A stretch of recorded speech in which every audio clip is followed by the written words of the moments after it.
Win a 21-piece bucket with KFC Malkins.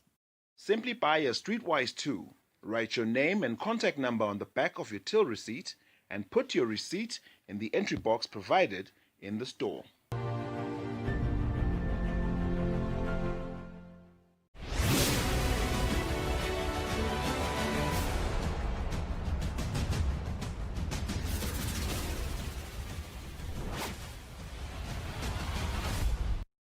Good evening, Eswatini, and welcome to the 8 p.m. news broadcast brought to you by Eswatini TV. My name is Nondobego Nzabgelogo. Let's take a look at tonight's headlines. His Royal Highness Prince Banzile has donated food parcels to epileptic people of Ganzangu area. Preliminary seasonal forecast indicators show that this year's summer season will be normal. The World Health Organization has declared Africa wild polio free. The news. Epileptic people still face challenges in the country, such as the lack of medication, amongst other challenges. It is for that reason that His Royal Highness Prince Banzile, who is the patron of the Eswatini Epilepsy Organization, took it upon himself to look after their welfare despite challenges posed by COVID-19. The Prince has donated food parcels for people with epilepsy at Ganzangu area under the Mbolonjeni constituency. The patron was represented by Eswatini TV CEO Bongani Dlamini. His Royal Highness Prince Banzile has donated food parcels, t-shirts and masks for people with epilepsy at Ganzangu area and Mbolonjeni constituency. His Royal Highness was represented by Eswatini TV Chief Executive Officer Bongani Dlamini, who said the COVID-19 pandemic has left many people in need of food, especially those with epilepsy. He says the government is trying its best to curb the spread of this deadly virus. Dlamini continued to say the epileptic are most vulnerable in summer. Nekwekuthi-ke wekunene lokuthi avele naye ngala kuba ngikona lokwekuthi tindzawo tasehlanzeni kulesigaba salesifo lesi saka epilepsy siyavama lokuthi ngalesikhathi lesi sasehlobo bese sesiyaphakama.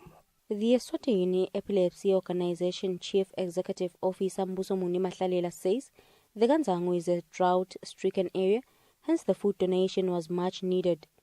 Mahlalela stated that the patron of the organization sent him to search for drought-stricken places where epileptic people are most vulnerable. Indzawo letiyetileke ngile ndzawo lapho khona ukhanze ukuthi litulu livela kancane kude nemanti lengathi ayahamba lakhona nje ngilakhongetela. Frank Shongwe, who thanked His Royal Highness' kind gesture on behalf of Ganzangu community, revealed that they have difficulty plowing food unlike in the past. He says Ganzangu area is very much in need of food, and it is for that reason that they appreciate and thank His Royal Highness Prince Banzile. Reporting for Eswatini TV News is Tembelihle Makutwa with Temba Shabangu, Ganzangu. Preliminary seasonal forecast indicators show that this year's summer will be normal. This was announced by the Director of Meteorological Services, Dudun Hlengetwa, during an interview with Eswatini TV. Since the winter season is coming to an end, summer is already approaching and temperatures are now rising.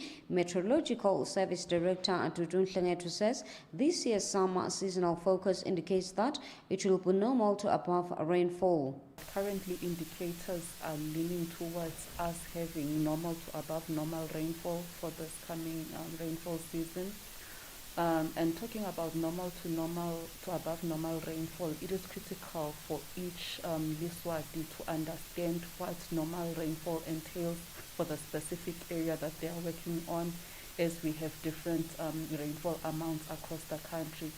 We do have a map that shows what the rainfalls are, but an individual can think about what the average rainfall has been in the past 30 years.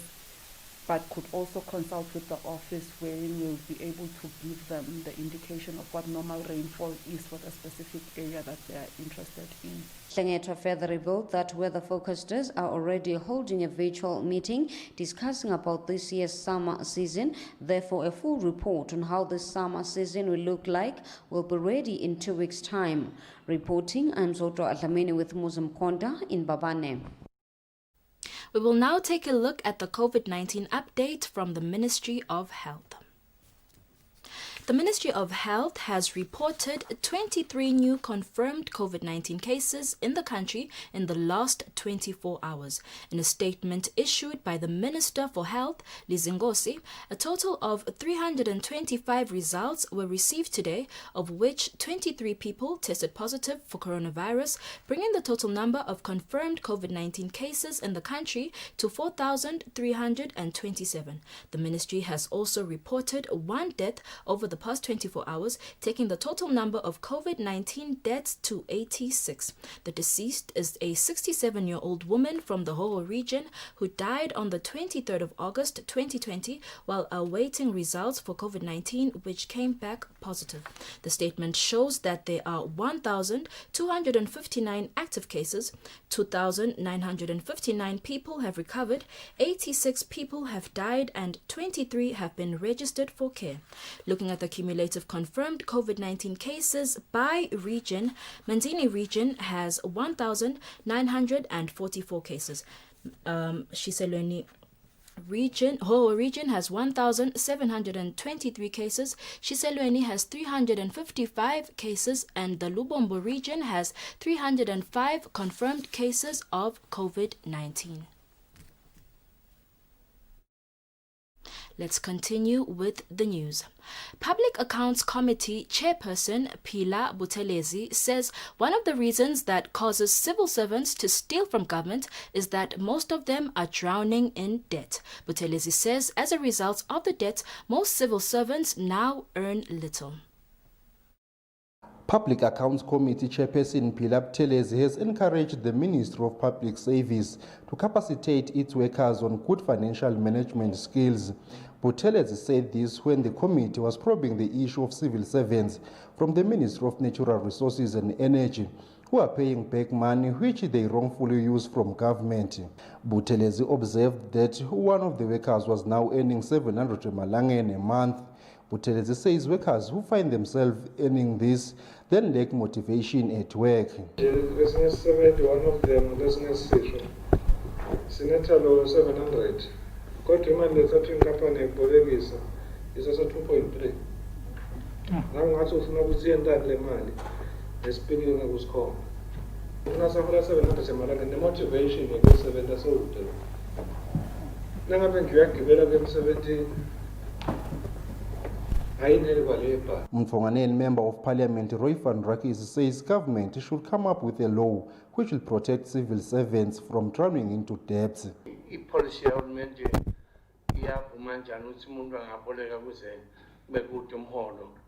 shouldn't there be a recommendation now which a member should never, an employee should never be able to borrow less than more than 50% of his salary. Otherwise, the Country's Credit Act states that after borrowing from financial services providers, a worker should be left with 33% in their salaries. This helps them to be able to meet their daily needs. For Eswatini TV News, Fortune Dlangamandla, Parliament. The House of Assembly will resume its business on Wednesday, the 26th of August 2020 at 2:30 p.m. In a press statement issued by Clerk to Parliament, issues on the order paper include a communication from Senate regarding the Supplementary Bill and Biosafety Bill, tabling of the Dairy Regulations Report, and the adoption of the Rural Electrification Access Fund Regulations of 2020. Honourable members are urged to attend without fail and to keep time. We will now continue to the next story. The first ever national aquarium will be constructed at Maguga Lodge. This project will cost 63 million emalangeni and will create 40 jobs. The project leader, Derek Hoff, says at the moment the team is currently designing the tourist attraction facility. The construction of the aquarium is one of the tourism projects aimed at resuscitating the economy post-COVID-19. The project's leader, Derek Hoff, says the tourism sector has been hard hit by the outbreak of the coronavirus. Therefore, they want to help and revitalize it. He says the aquarium brings a strong element of education as it can be used for purposes such as school tours, and people in general can come and see what actually lives under the water. The project at the moment is really just very much at the infancy stage. So we are at Maguga Lodge, which is the site. So we've identified the site as far as where we would like this to be. It's really focused also around existing infrastructure. So Maguga Lodge does have rooms and a lovely dining and kitchen facility, so that all supplements what we envisage to happen with an aquarium. Sean Middleton, who is an aquarist, says this will be an informative walk through the park. It could be something that would be a walk-through park that would be informative, from conservation to getting people to understand what looking after the environment is about, what wastage does in the water and how it affects the living creatures that are in there, to something which is entertainment, wholly. One of the directors at Maguga Lodge, Brian Figueredo, says this project is exciting to them as Maguga Lodge because it will not only attract local tourists but international tourists as well. This project, it excites me in many ways because the downstream effects are fantastic. You're looking at conservation issues like Sean said. You're looking at business development issues. You're looking at tourism issues. You're looking at a national attraction that's going to bring people not only local but external down this Kruger route. He says he is hopeful that this will be a successful project and it will bring development in the area. Reporting, I'm Lungelele Makakula with Mbonga Dube at Maguga Lodge. There was disturbance in public transport operations at the Manzini bus rank this morning. This was after Kumbi drivers from the Manzini-Mbabane route blocked the road for almost an hour after a disagreement erupted on whether all Kumbis should return to the road or not. The Eswatini Local Transport Association Mbabane branch wanted Kumbis to continue operating rotational while the Manzini branch was against such. The association's national chairperson Mandla Dlamini says the disturbance was a result of a disagreement between the two branches executives in a meeting that was held on Monday. The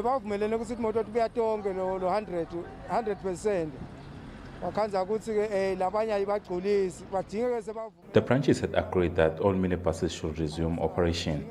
However, some of the members were against this. One of the major causes for the disturbance was the reopening of the form-trees.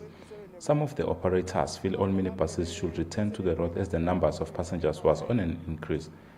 Members of the National Executive managed to resolve the issue.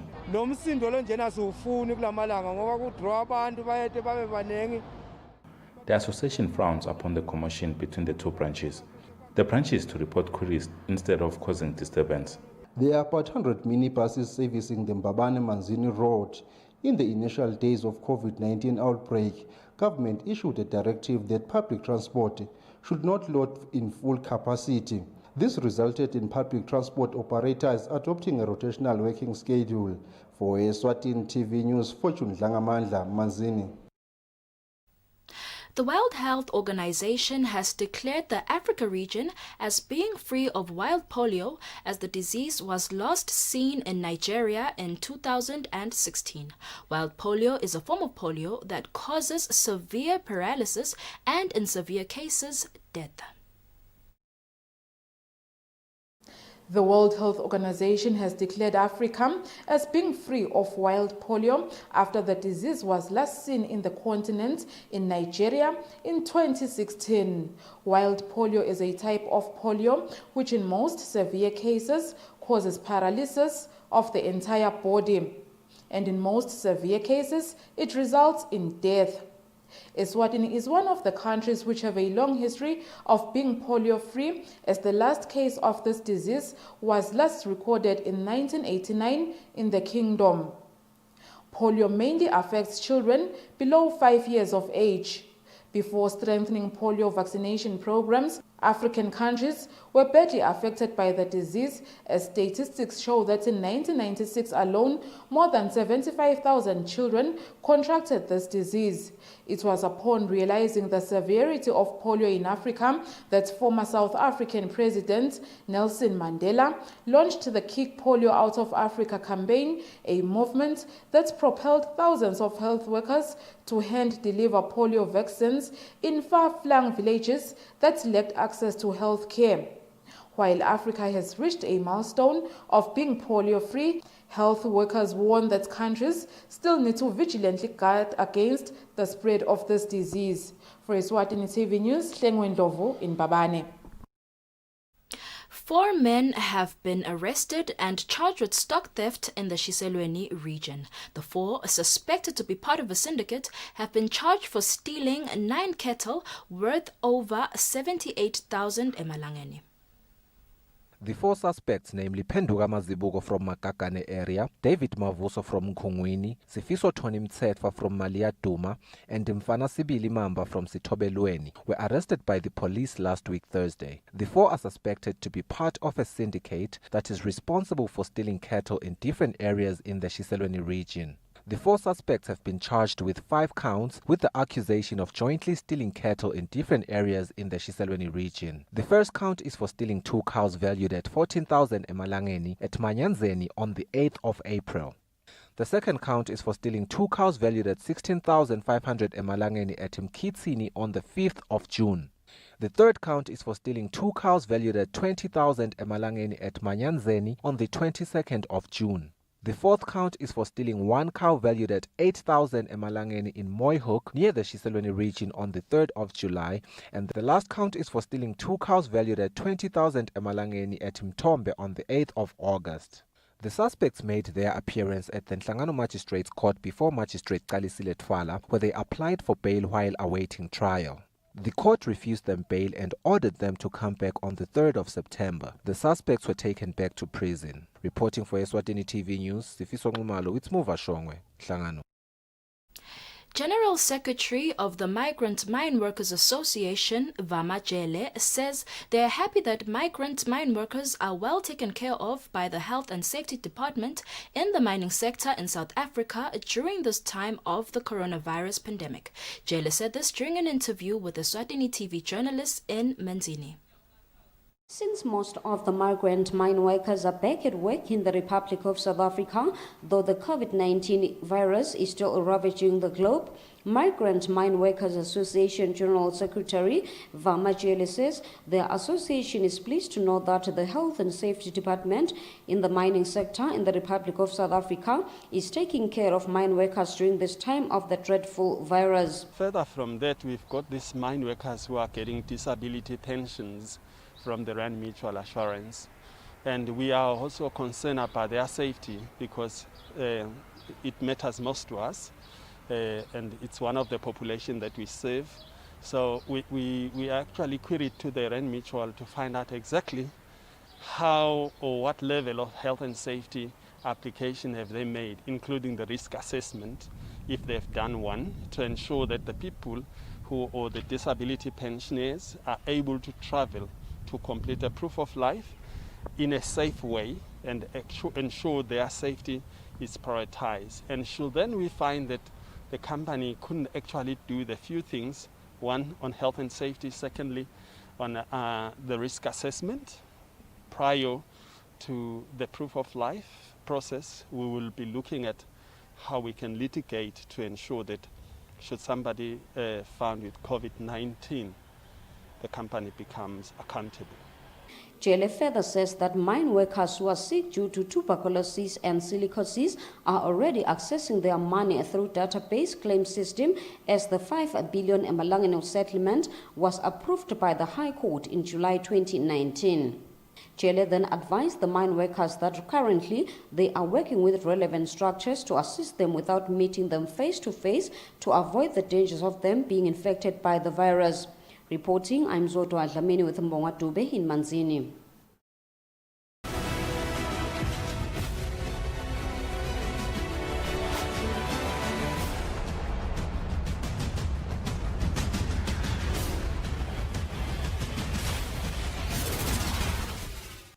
Let's take a look at our sports news. Golf player Welcome Mhlanga says closely working with coaches is what has helped his sons to greatly improve in this sport even at their young age. Mhlanga was speaking after an impressive showing by his sons in different competitions that were recently held in Babane. After 5 months since football in the country was suspended because of the coronavirus outbreak, it has resulted in the Football Association cancelling the season and awarding Young Buffaloes as the Premier League champions. The Coaches Association Secretary Musa Mamba says they are afraid that when football finally resumes, some of the players will not return to the field of play. What has happened has actually cost the players their fitness. In the principles of training, we have what is called the principle of reversibility, where the training effects are reversed if the player ceases to train. Players have stopped training and all the training effects have been reversed. What I can say is that it's not only the fitness that the players will lose, also tactically and technically they will have problems when the season resumes. Yes, what I can also say is that I'm afraid that a number of players might not come back when the season resumes because some of them would have gained weight, some of them would have lost touch, some of them would have found other hobbies because there are quite a lot of things that are exposed to these players. Mamba says the main problem is that football is still not professional in the country, so players do not have the motivation to continue training while football is suspended. Mamba concluded by mentioning that coaches who are dependent to the sport are greatly affected because they cannot earn a living anymore. Reporting for Eswatini TV Sports News, I am Patiso Msibi. Babane. We've come to the end of our news bulletin, but before we wrap up, let's take a quick recap of the headlines. His Royal Highness Prince Banzile has donated food parcels to epileptic people of Ganzangu area. Preliminary seasonal forecast indicators show that this year's summer season will be normal. The World Health Organization has declared Africa wild polio free. Eswatini, that is all the news we had for you tonight. Up next is the weather forecast. Good night and God bless.